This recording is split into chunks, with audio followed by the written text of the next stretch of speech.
Baik, kita memasuki segmen ketiga, kali ini tentang penajaman program unggulan.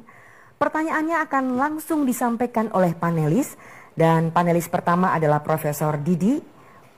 Silakan mengambil undian yang ada dalam gelok tadi, Prof. Nomor yang akan keluar berarti itu Anda bertanya kepada paslon nomor 1. Siap, nomor 1? Baik, silakan, Prof.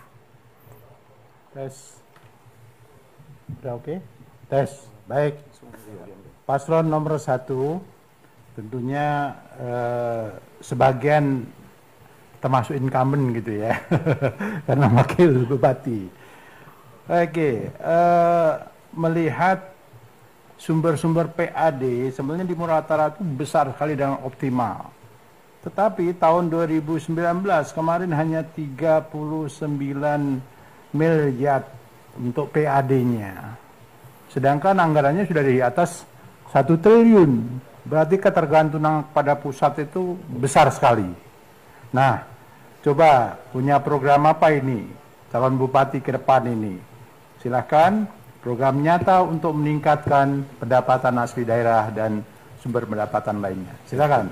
Silakan menjawab sebentar. Waktu Anda 120 detik sejak kata pertama diucapkan. Strategi kami tentu Kabupaten Musirawas Utara seperti disampaikan oleh panelis merupakan daerah yang sumber daya alamnya melimpah, juga perkebunannya banyak.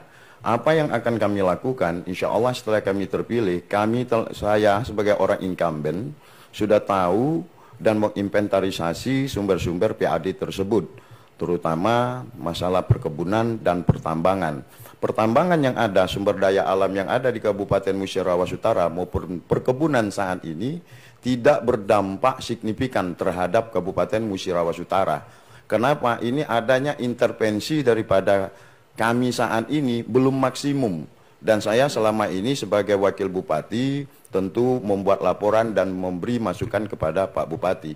Dikarenakannya adalah suatu hambatan kebijakan dan kedudukan, maka saya tidak bisa. Andai kata saya jadi nanti saya sudah tahu. Contoh, tambang batu bara kami mempunyai yaitu cadangan terkira itu 2 miliar, tetapi GORC-nya yang terukur 750. Andai kata itu 7 juta ton aja dalam 1 tahun, berarti akan ada keluar uang 2,1 triliun dengan asumsi 7 juta kali 300 ribu rata-rata. Walaupun saat ini dengan adanya kebijakan yang ada, tidak adanya royalti lagi, tetapi itu akan berdampak hilirisasi terhadap penyediaan tenaga kerja dan ekonomi mikro yang ada di Kabupaten Musirawas Utara. Tentu ini perhitungan saya bisa menghasilkan menambah PAD hampir ratusan miliar karena dihitung dari 3 triliun tersebut. Dan juga ini akan bermanfaat juga menjadi yaitu sumber pendapatan pajak dengan banyaknya orang bekerja. Dibutuhkan hampir 20.000 orang bekerja. Dan tentu ini juga akan menekan kepada para investor untuk memanfaatkan tenaga kerja lokal dengan 60-40%. Terima kasih. Assalamualaikum warahmatullahi wabarakatuh. Untuk paslon nomor urut 1 yang sudah menjawab pertanyaan Profesor Didi, kita lanjut kepada panelis kedua, Profesor Sirozi. Silakan Prof, untuk ambil kepada siapa Anda akan bertanya. Kepada paslon nomor 3. Silakan Prof. Terima kasih. Assalamualaikum warahmatullahi wabarakatuh. Para calon semuanya, mobil khusus paslon nomor 3 ya, Pak Syarif dan Pak Suryan ya. Jadi salah satu teriakan warga tadi di iklan itu adalah minta jaringan internet. Nah, jadi memang sekarang ini di era revolusi industri 4.0 ini, itu kita mau tidak mau, suka atau tidak suka, itu memang semua jenis layanan publik itu harus dirancang, ya harus dikelola dan dikendalikan dengan teknologi digital. Karena inilah satu-satunya cara untuk membuat layanan publik itu efektif, efisien, transparan, dan akuntabel. Nah, sehingga semua pusat layanan publik, apalagi pemerintah daerah, ini tidak punya pilihan. Harus membenahi infrastruktur digitalnya. Kalau tidak, ini akan ditinggalkan oleh masyarakatnya.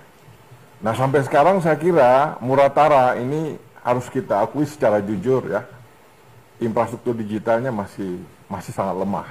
Jadi jaringan internet saja itu masih susah gitu kan. Banyak sekolah yang belum punya jaringan internet.